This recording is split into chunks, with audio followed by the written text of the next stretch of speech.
നിങ്ങളെ ആവശ്യമില്ലാത്തവർക്ക് വേണ്ടി ഒരിക്കലും ഒരു അളവിനപ്പുറം കരയുകയോ കാത്തിരിക്കുകയോ ചെയ്യരുത്.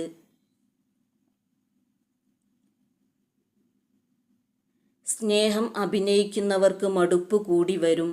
ആത്മാർത്ഥമായി സ്നേഹിക്കുന്നവർക്ക് മതിപ്പും. കഷ്ടപ്പാടുകളും ദുരിതങ്ങളും ഉണ്ടാകുമ്പോൾ മുന്നിൽ നിന്ന് പ്രവർത്തിക്കുന്ന ആളാണ് യഥാർത്ഥ നേതാവ്. നിങ്ങളുടെ ജീവിതത്തിൽ പവിത്രത ഉണ്ടെങ്കിൽ അത് നിങ്ങളുടെ കുട്ടികളുടെ ജീവിതത്തിലും തുടരും. മനുഷ്യന് വികാരം ഉണ്ടെന്ന് കരുതി വിദ്യ ഉണ്ടാകണമെന്നില്ല. വിദ്യയുണ്ടെന്ന് കരുതി വിവരം ഉണ്ടാകണമെന്നില്ല. വിവരമുണ്ടെന്ന് കരുതി വിവേകം ഉണ്ടാകണമെന്നില്ല. വിവേകം ഉണ്ടെങ്കിലേ ജീവിതത്തിൽ വിജയിക്കാൻ സാധിക്കൂ. ജീവിതം ഇരുട്ടിൽ അകപ്പെടുമ്പോൾ അറിയാം ആത്മാർത്ഥമായി സ്നേഹിച്ചവരെ.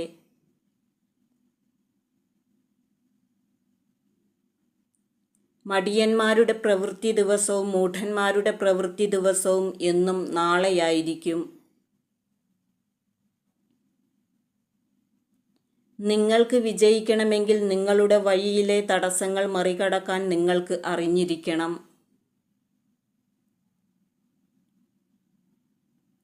ഓരോ മനുഷ്യനും വ്യത്യസ്തനാണ്.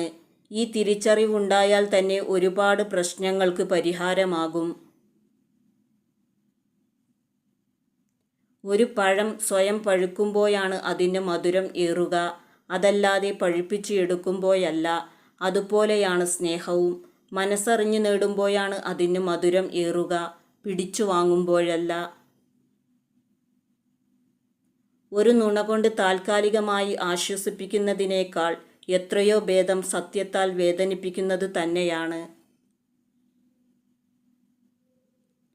എല്ലാവരോടും നാം സ്നേഹത്തോടെയും ബഹുമാനത്തോടെയും പെരുമാറിയാൽ മറ്റുള്ളവരും നമ്മോട് നല്ല പെരുമാറ്റം കാണിക്കും. ഓരോ നഷ്ടവും നമുക്ക് ഓരോ തിരിച്ചറിവുകൾ നൽകുന്നു. പുതിയ അനുഭവങ്ങൾ, പുതിയ പാഠങ്ങൾ. സ്നേഹിക്കുന്നവരുടെ മൗനത്തിന് അവരുടെ ശാസനയേക്കാൾ ചിലപ്പോൾ നമ്മളെ വേദനിപ്പിക്കാൻ കഴിയും. നിങ്ങൾക്ക് ബുദ്ധിമുട്ടുകൾ വരുമ്പോൾ തകർന്നു പോകരുത്. അത് നിങ്ങളെ കൂടുതൽ നിർജീവമാക്കും. മിക്കവാറും ഒരു കവിതയുടെ ജനനം ഒന്നുകിൽ ഉയർന്ന സന്തോഷത്തിൽ നിന്നോ അല്ലെങ്കിൽ അഗാധമായ ദുഃഖത്തിൽ നിന്നോ ആയിരിക്കും. ഒരാൾക്ക് ഒരു വാക്കു കൊടുത്താൽ അത് പാലിക്കുവാൻ ശ്രമിക്കുക.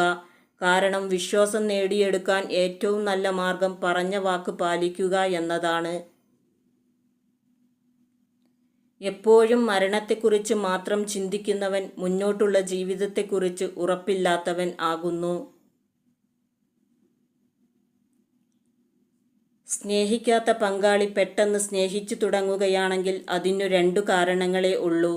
ഒന്നുകിൽ നിങ്ങളുടെ നിരന്തര സമ്പർക്കം മൂലം അവർ നിങ്ങളെ സ്നേഹിച്ചു തുടങ്ങിയിരിക്കുന്നു. അല്ലെങ്കിൽ നിങ്ങൾ ഒരിക്കലും അറിയരുത് എന്ന് ആഗ്രഹിക്കുന്ന ഒരു രഹസ്യം അവർ കൊണ്ടു നടക്കുന്നുണ്ട്. ഉറക്കത്തിൽ കാണുന്നതല്ല സ്വപ്നം. നിങ്ങളുടെ ഉറക്കം കളയുന്നതെന്താണോ അതാണ് യഥാർത്ഥ സ്വപ്നം. ഒരു സ്വപ്നം യാഥാർത്ഥ്യമായാൽ അതിൻ്റെ ലഹരി നഷ്ടപ്പെടുന്നു.